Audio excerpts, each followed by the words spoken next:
Welcome, everyone. Welcome to the Business Spotlight interview series. Today, I have the fabulous Steve Barbour with me, owner and MD of Composite Braiding. Yeah, they deal with actually, I was looking at Steve at your profile on the website and was trying to understand more about the the braiding side of things. But however, I would like to know more from you. You are an expert in this. So it would be great if you could tell us more about you and the business. Hi, Arnie. Well, it's very kind of you to invite me in today. So, in terms of the business, it's Composite Braiding Limited. I'm a very imaginative person. So, what do? We braid composites. So, I Mhm. like a very literal name. In terms of what that means, composites, let's start at the other end. So, composites for us is a combination of two or more materials that give you something that's better than their individual parts. Mhm. So, for us, it's typically carbon fiber, glass fiber, basalt, which is volcanic rock, Mhm. then mixed with what we call a matrix. So, that's Mhm. things like thermoplastics like polypropylene, nylon, PET, all Yeah. the sort of plastics you're used to. Mm. Now, when you put those together, you can then make parts which are, say, 70% lighter than steel, but just Wow. as strong and just as Mm. stiff as steel. Mm. So, in terms of that technology, it's a very great interest to a lot of industries because if you're taking something which is really, really strong, very stiff, but also very light, it means you Mm. can make uh, vehicles, for example, or structures which really reduce carbon dioxide emissions. So, it's a very big enabler towards net zero. That is And so that interesting. That is so interesting. I think the weight, yeah, now I've understood the weight part of it so important. Does that have an impact on the cost as well? Well, it does. So if you take, so I've been in composites now for about 20 years, and in that time, I've run a number of businesses, done business turnarounds, and the majority of those businesses, in fact, all the businesses before this one, were all very labor intensive. We made some fantastic things. We did the wing spar tooling for the Airbus A350, for example. Things were up to 17 meters long and very, very complex. But the composites industry is a big key enabler towards net zero. But typically, a lot of the process is a relatively low volume, very bespoke, clever stuff. Mm. And what we had was it's essentially a gap in the market for higher volume, lower cost, more Mm. sustainable composites. And I can Mm. talk a bit more about that as we go through this. But having identified that gap, Mm. basically what we've done is developed a capability to be able to make the composites at much higher volume. Mm. We take a lot of labor out of that, so that makes it cheaper. Mm. And we've also got a very, very sustainable process. So up to 98, 99% less energy used in manufacturing the things that we're making. So yeah, it's a very sustainable capable process that we have, and it's set apart quite differently from other composite manufacturing anywhere in the world. Wow. Uh, in fact, we've actually won 6 awards, two global, two national, and two regional for our technology Wow. developments. Wow. That is, love that.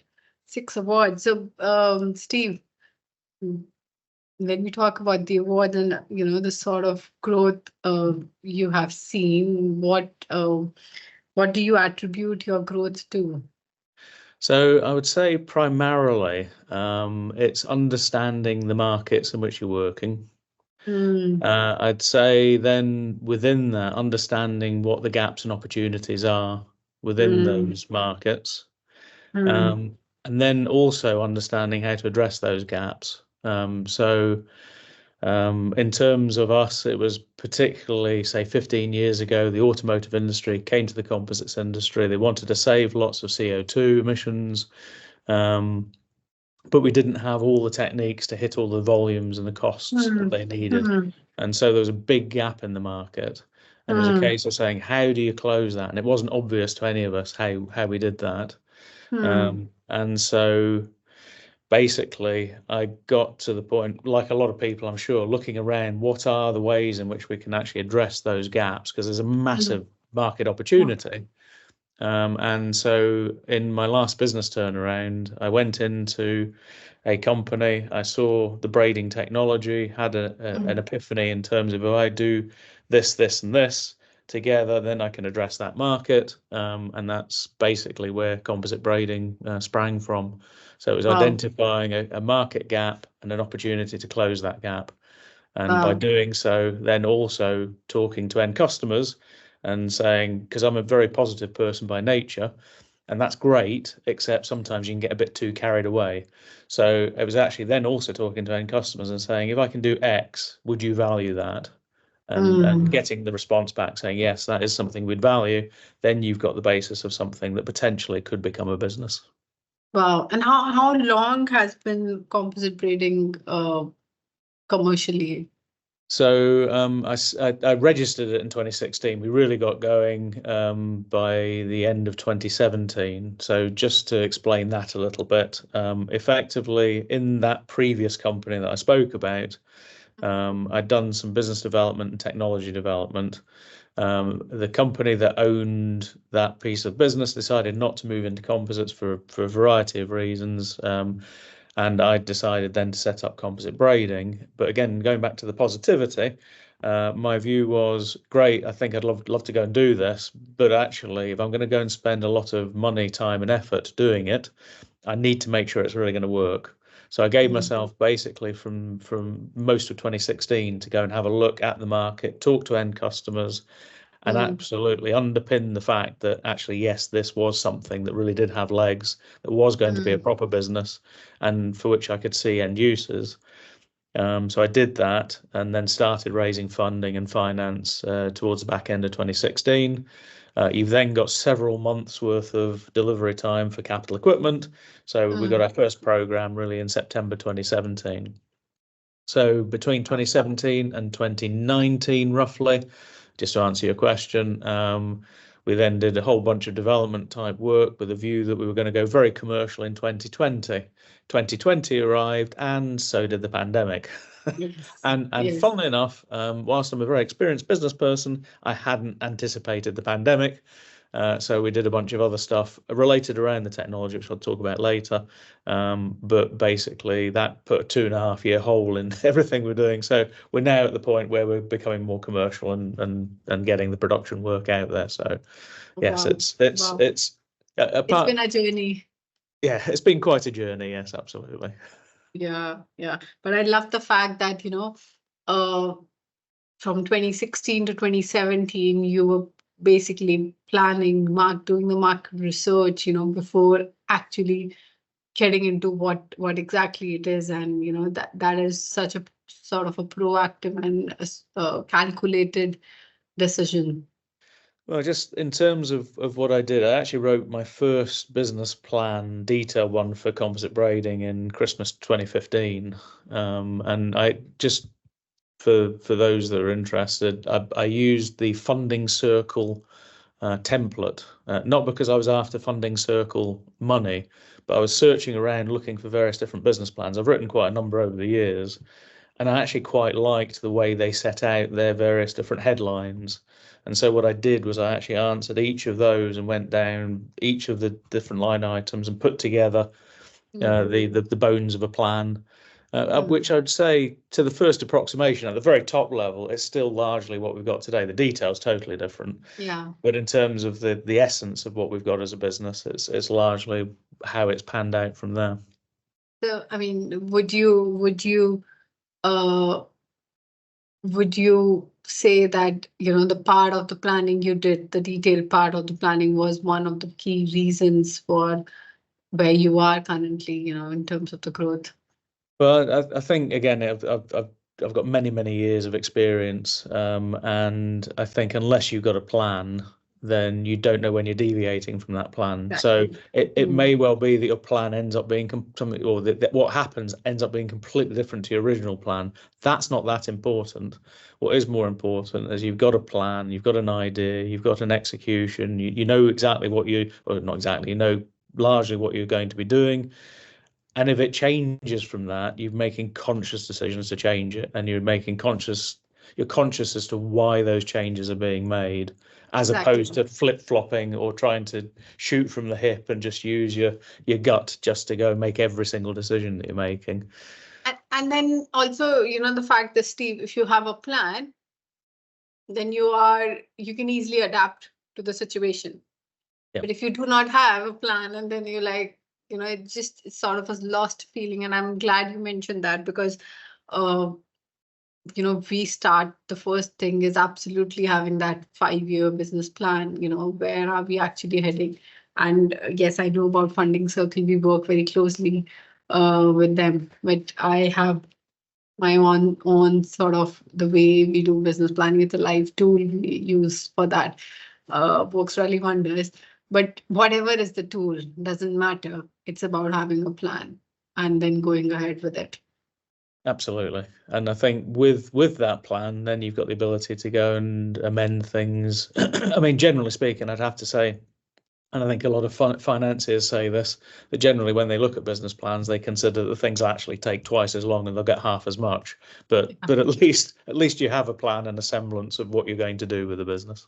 Absolutely, absolutely. So, Steve, when I speak to business owners, and it's not the rosy sort of a picture, starting a business, growing a business. There are challenges in that road, and I'm sure you would have faced certain challenges.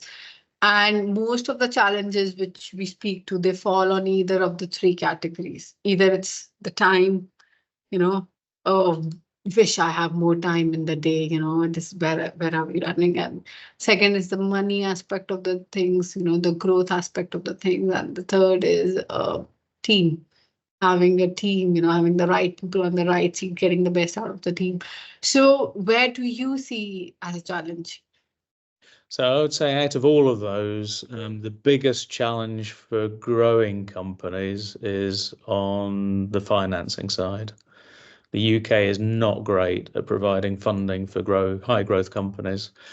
For startups, it's a little better. There is quite a lot of funding around for that. Yeah, I was able to get funding early days. Some of it was EU funding, which obviously is no longer available, unfortunately. Certainly, we've had angel funding, but it's the next stage after that. Once you've got it up and running, it's really the next stage, which is very difficult in the UK. And certainly that's recognised by pretty much everyone, including the London Stock Exchange. So funding is very tricky. We don't have a very good system for that, which does patient capital. I could talk about this for ages, but won't. But basically, it's tricky.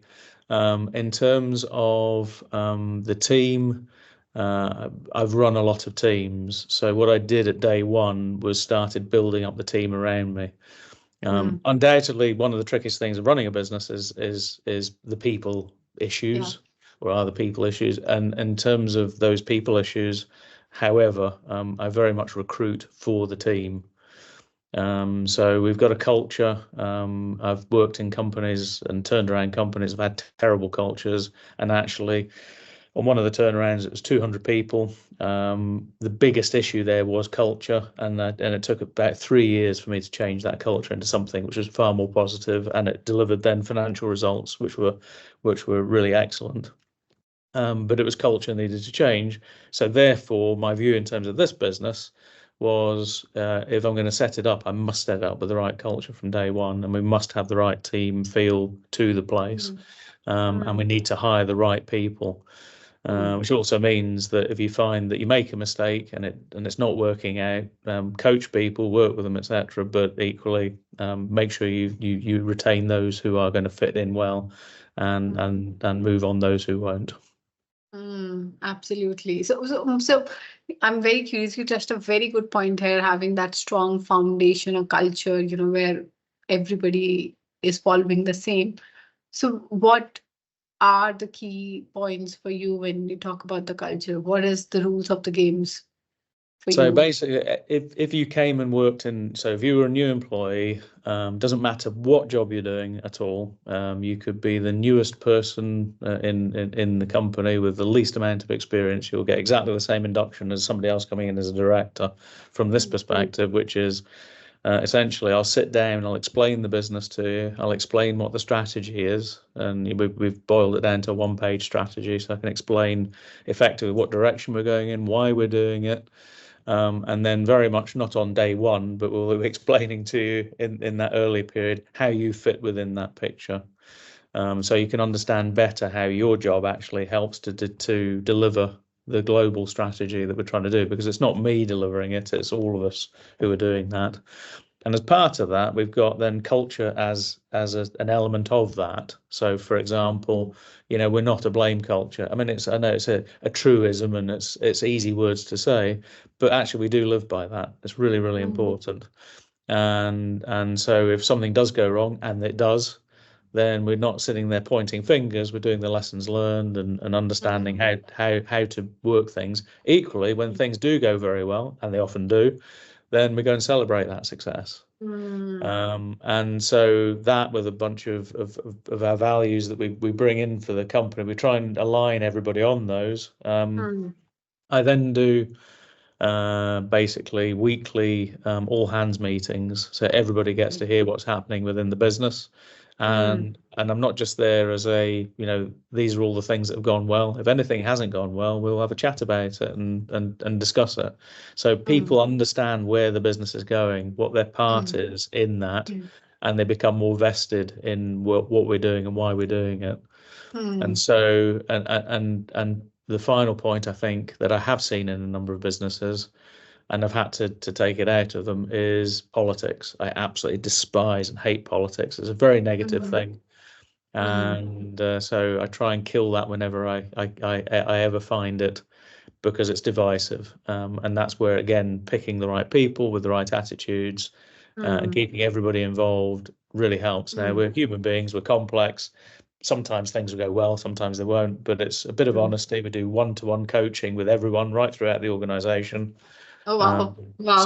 So everybody knows where they fit within that, so they're getting feedback regularly. So again, it's all those various different tools to help people to understand where the business is going, what their role is within that, and how they're doing, basically.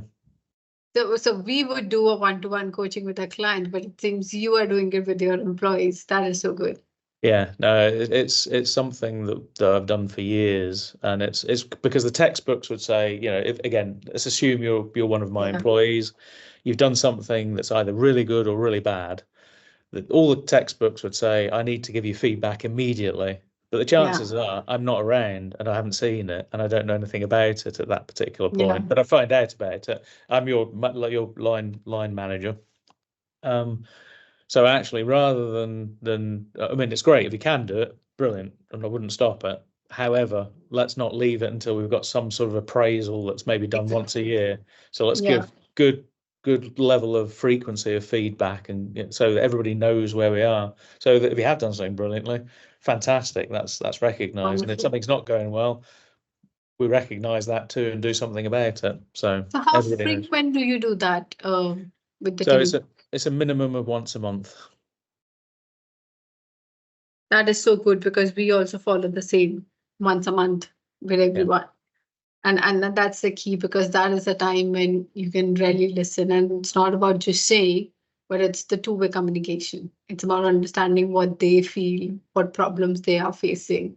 Is there any sort of training they need to be successful in their role? But yeah, that is so good. No, it is. You're quite right, and it's also often they don't have to, but often it then strays onto a whole load of personal things. So it's not generally. Most aren't just about work. It could be all sorts of different things, and they can last 5 minutes, or they could last in theory 5 hours. Most of them last probably 20 minutes to 40, sometimes an hour. But depends obviously what's going on and what people want to talk about. But you're quite right. It's open two-way communication, so it's not just me, for example, with the guys who report to me talking. It's both of us having a chat, and it's very, very useful. So it does help to drive the right culture. Absolutely. So what is the vision for composite braiding now? What's in the next 5 years? So, in terms of composite braiding for the next 5 years, it's fundamentally taking us from being very much development led into being very much production led. So Mm-hmm. it's all great having the various different awards. We've raised a number of patents, etc. And we're going to keep on doing technical development. It's very important to what we do, keep at the forefront of the technology. But um, it's basically making it into what I would call a proper business. So it's all about free cash flow and generating profits, generating really good jobs as well, because the sort of work that we do is generally quite highly skilled. But because of the cost base that we've got, we can actually keep those as sustainable jobs within the UK. And UK manufacturing is something which is very dear to my heart, and I want to make sure that we've got a good high growth business. So fundamentally, we will be transforming this business in the next 5 years, and it's going to become quite a large business in that time. Yeah, there's a lot of work to do, but we're heading in the right direction with that. So. Wishing you all the best, and we have no doubts about the success which you will have in the next 5 years, and we look forward to that. Thank you. uh, Steve, my last question to you, and this is one of my favorite, if you had to start the business from the scratch, what would you do differently? So it's a good question. I think there's probably one of two things I'd do differently. The first is probably either one, be adopted by a billionaire as a young child. Tell me once you find one. I would also want to do that. Or two, and somewhat more seriously, I think because I started my career in Rolls-Royce, and my last job there was head of marketing, so my business card could open any door. And it was less to do with me. It was more to do with the fact that I had a senior role within Rolls-Royce. And really, I think one of the lessons I've learned is just the importance of networking. Because effectively I moved out of aerospace and high-tech aerospace into high-tech materials, but actually working initially for a much, much smaller company. So nobody had ever heard of Steve Barbour. And in reality as well, I didn't really know that market particularly well. I didn't know the technology particularly well when I started. And so for me, it was very much about actually having to learn how to go network effectively. And I don't know if you've read the book, but there's a book that I read many years ago called And Death Came Third. And it's about, for those who haven't read it, it's basically the people's biggest fears. And in the list of people's biggest fears, death came third in that list, and first and second were networking and public speaking. So it's one of those things, again, where it's not natural territory for many people, understandably. But I think if you're starting your business, if you're really there wanting to get going, you really do need to be networking and building up a network of people who can help you. Because whilst I'm a very experienced business person, I've run a number of businesses and done a number of turnarounds, and there's businesses. The more I do it, the more I realize the less I know, and I need a group of people around me who are really able to advise me, guide me, challenge me at times, and so forth. And that can be, people like yourselves, for example, who might be coaches. It could be the board that you have that you've selected. It could be the employees that you go and select. Again, it's being humble enough to take some advice, and it's great if it's all going brilliantly, but it won't every day. There's stuff that's going to go wrong. There'll be times when you're going to be very lonely, frankly, and you're just needing to have some people to talk to ask a question who aren't vested in that question. And so having a network is a very, very valuable thing. So true, so true. I was listening to one of the great speakers I mentioned you, Jamal Qureshi, and he said, and it was last week we had this conference where he said, "You are as good as your network." So yeah, definitely. I mean, that is something is so true, and being a business owner can be a lonely road at times, and it's like who is holding you accountable, who's asking you the tough questions. Yep.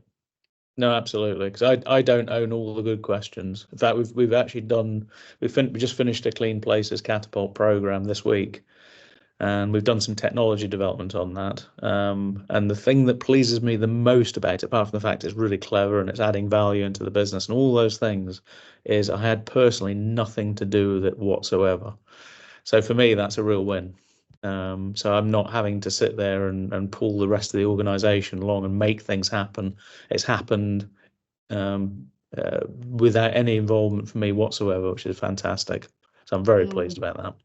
Wonderful. Well done, Steve. It has been absolutely fantastic speaking to you, and I'm sure our viewers would have got so many golden nuggets from this whole interview. So thank you so much for your time and sharing your journey with me and with our viewers. Thank you. Okay, thank you very much, Hani. Appreciate your time. Thank you very much, then. Thank you. Bye-bye.